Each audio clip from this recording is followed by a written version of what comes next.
Have you paid good money for some construction project management software that has promised to streamline and systemize your construction business, only to have your employees not use the software program and really you're just back at square one with less money in your bank account?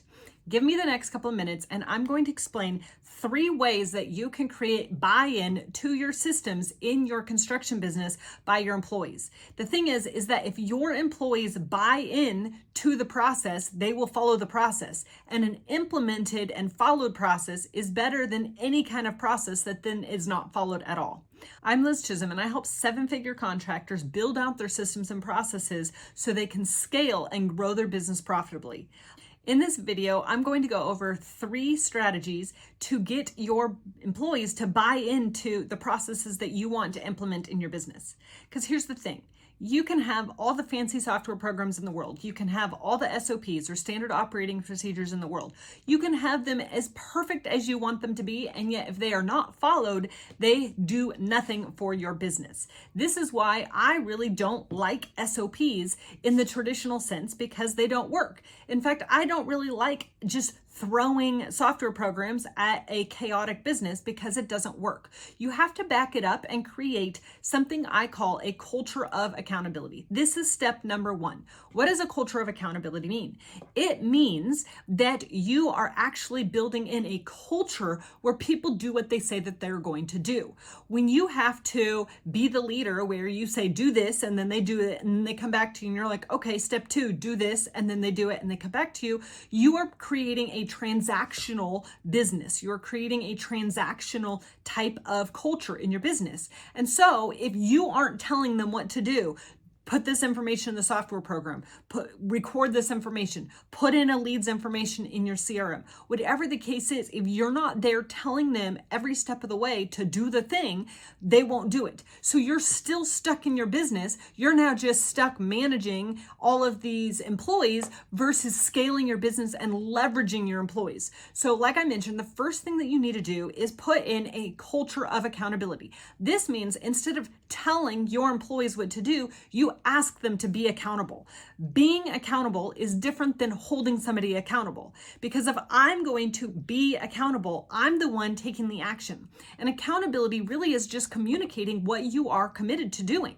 So if you can get your employees to say, hey, I'm going to put this information in the software program every single day, and then they report, because they're communicating again to you what they did, you've now created a culture of accountability in your business. You don't need to go nag them. You don't need to go nag them. You don't need to go bug them and tell them to go put it in the system, because they are being accountable.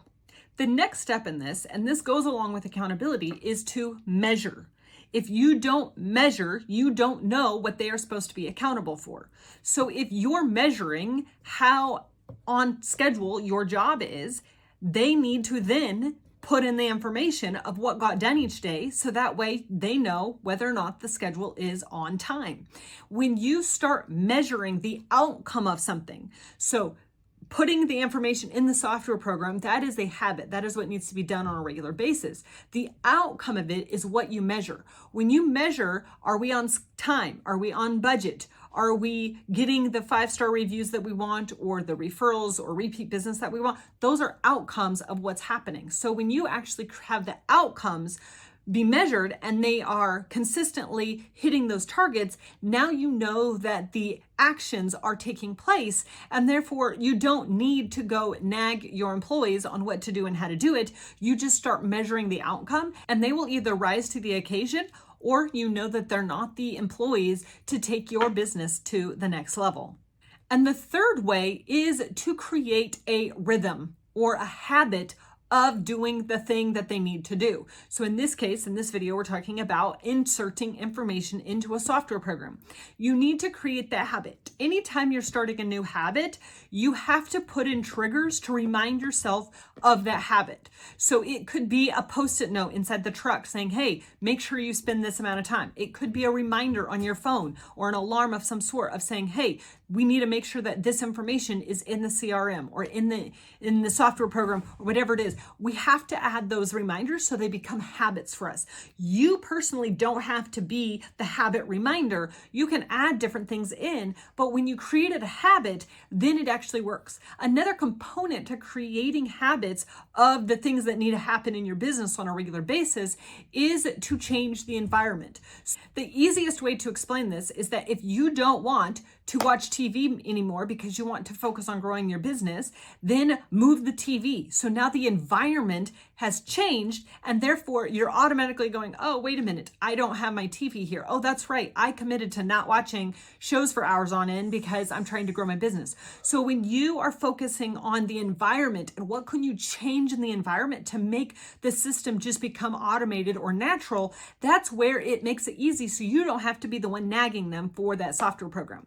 Now, I'm all about software programs. I think they're great. I think that they're awesome. Most of the time, people don't have a software problem issue. Most of the time, people have a structure business operations issue, and that is where I come in. If you need help making your business operate and all the components of your business work together to operate efficiently and effectively and produce profits for your business, then just click the link below and let's chat about how I can help you create an contractor operating system in your business so you can profitably grow your business and get out of the day-to-day operations. Just click below and I'll see you there.